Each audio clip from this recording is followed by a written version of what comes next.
এই যা ব্যবস্থাপনা আমরা করলাম, দেখবে ডরমেন্সি থেকে গাছ কত সহজে বেরিয়ে আসে আর কিভাবে গাছ ভরে ফুল আসে। হাই ফ্রেন্ডস, কেমন আছো তোমরা? Welcome to unbound life. দেখো, আমার এই জুঁই ফুল গাছটায় এইটুকু একটা গাছ প্রত্যেক দিন 8টা-9টা করে ফুল ফুটছে।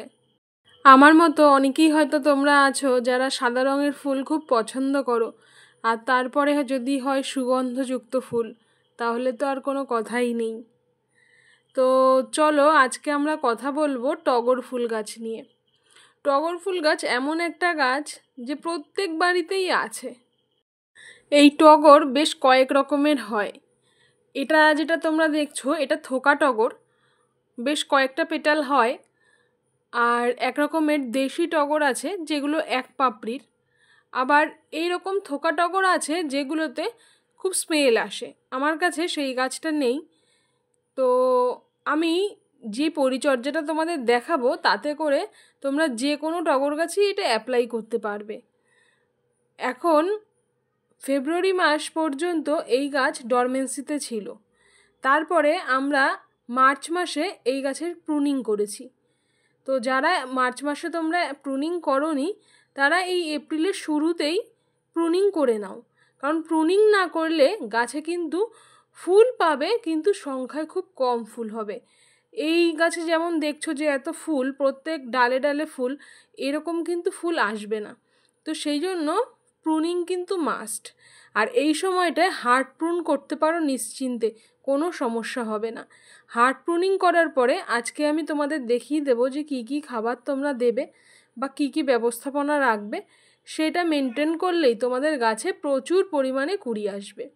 গাছের পাতাগুলো দেখেছো কেমন সুন্দর চকচকে, পুরো একদম ঝকঝক করছে। তো এই গাছে যখন সাদা ফুলে ভরে যায় বা ভরে যাবে, তখন বুঝতে পারছো কতটা সুন্দর লাগবে। তো চলো আজকে দেখি যে আমরা এর কি ব্যবস্থাপনা করব। তো প্রথমে তো বলে দিলাম যে এই গাছকে প্রুন করে নেবে। আর যদি প্রুন করে থাকো তাহলে খাবার কিন্তু ঠিকভাবে দিতে হবে। খাবার পর্যাপ্ত পরিমাণে না দিলে গাছ কিন্তু ভালো ফ্লাওয়ারিং করবে না। তো দেখো এখানে আমি কি নিয়েছি। এখানে আমি যা যা নিয়েছি সবই তোমরা দোকানে পেয়ে যাবে। এটা হাড় গুঁড়ো, তারপরে এটা নিয়েছি শিংকুচি, এটা নিয়েছি নিমখোল, তারপরে এটা নিয়েছি এগ ফ্লেক্স মানে ডিমের খোসার গুঁড়ো, এটাও পেয়ে যাবে। আর এটা হলো সর্ষের খোল। আর সাথে নিয়েছি 3টে রাসায়নিক সার। এই সারগুলো গাছের জন্য খুব প্রয়োজনীয়। তো আমরা একটা নির্দিষ্ট পরিমাণ মতন দেব, বেশি দেব না। তো প্রথমে নিচ্ছি 1 চামচ মানে 2 গ্রাম মতন ম্যাগনেসিয়াম সালফেট।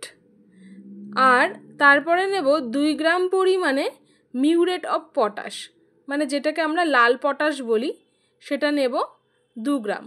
এই লাল পটাশ গাছে ফুল আনতে খুব সহযোগিতা করে। তারপরে নিয়ে নিলাম 2 গ্রাম পরিমাণে সিঙ্গেল সুপার ফসফেট।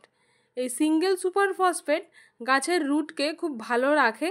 তো গাছের রুট যখন ভালো থাকবে তখন স্বাভাবিকভাবে পুরো গাছটাই তখন হেলদি থাকবে, ভালো থাকবে। তো এই সব কিছুকে এবারে আমরা ভালোভাবে মিশিয়ে নেব। আর মিশিয়ে নেওয়ার পরে আমরা এটার সাথে কম্পোস্ট সার মেশাবো। কারণ এই শুধু এই সারটা ব্যবহার করলেই কিন্তু হবে না। গাছ যাতে এই খাবারটা ভালোভাবে নিতে পারে, যেহেতু এই খাবারটা ডিকম্পোজ করা নয়, তাই আমাদেরকে এই খাবারটাকে কম্পোস্ট সারের সাথে মিশিয়ে দিতে হবে, যাতে তাড়াতাড়ি করে এই খাবারটা ডিকম্পোজ হয়ে যায়, গাছের গ্রহণের উপযোগী হয়।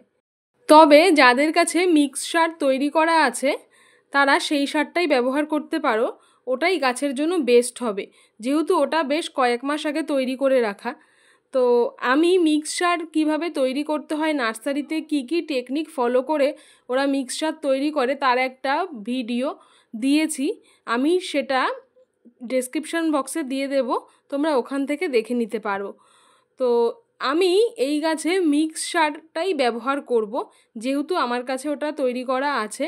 তো এই দেখো এখানে আমি নিয়ে নিয়েছি গোবর সার বা কাউডাং কম্পোস্ট। তো এই গোবর সার কিন্তু 1 বছরের পুরনো হতে হবে। দেখতেই পাচ্ছ কতটা ঝুরঝুরে। গোবর সার 1 বছরের পুরনো হলে সেটাকে ভালোভাবে রোদে শুকিয়ে এভাবে ঝুরঝুরে করে নিতে হবে। তো এই গোবর সারটাই আমরা ব্যবহার করব। সদ্য গোবর সার কিন্তু ব্যবহার করব না।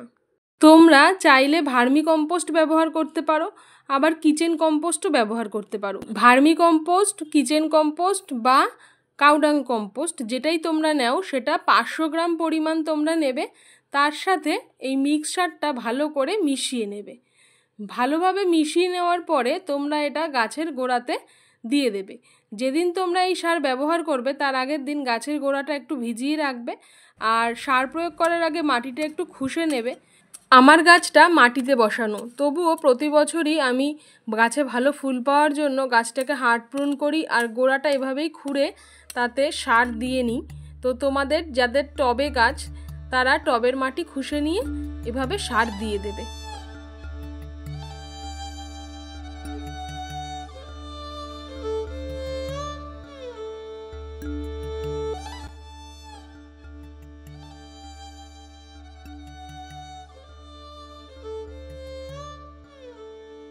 আমাদের বাগানে যে পার্মানেন্ট গাছগুলো থাকে সেই গাছগুলোতে আমরা সবসময় একটু জৈব খাবার বেশি ব্যবহার করব।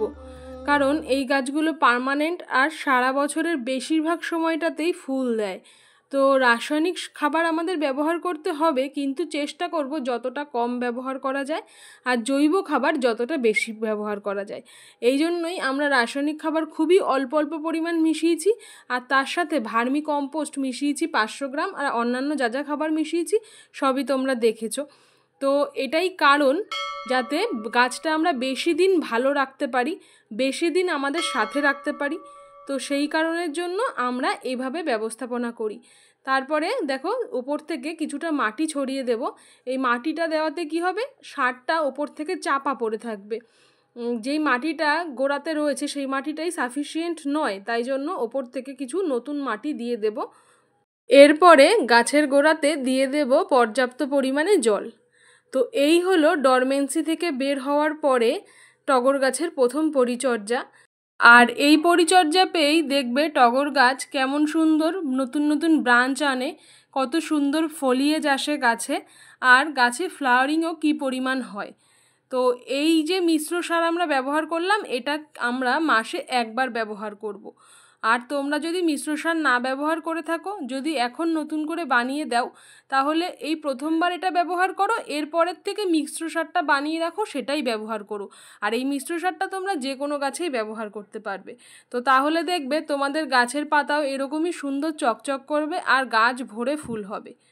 তো কেমন লাগলো তোমাদের আজকের ভিডিও কমেন্ট বক্সে অবশ্যই জানিও। চ্যানেলে নতুন বন্ধু হলে সাবস্ক্রাইব করে সাথে থেকো, পাশে থাকা বেল আইকনটা প্রেস করতে ভুলো না। আর এই ভিডিওগুলো বন্ধুবান্ধবের সাথে অবশ্যই শেয়ার করে দিও। তো গাছকে ভালোবাসো আর নিজেদের সুরক্ষিত রাখো। আজ তাহলে আসি, ভালো থেকো।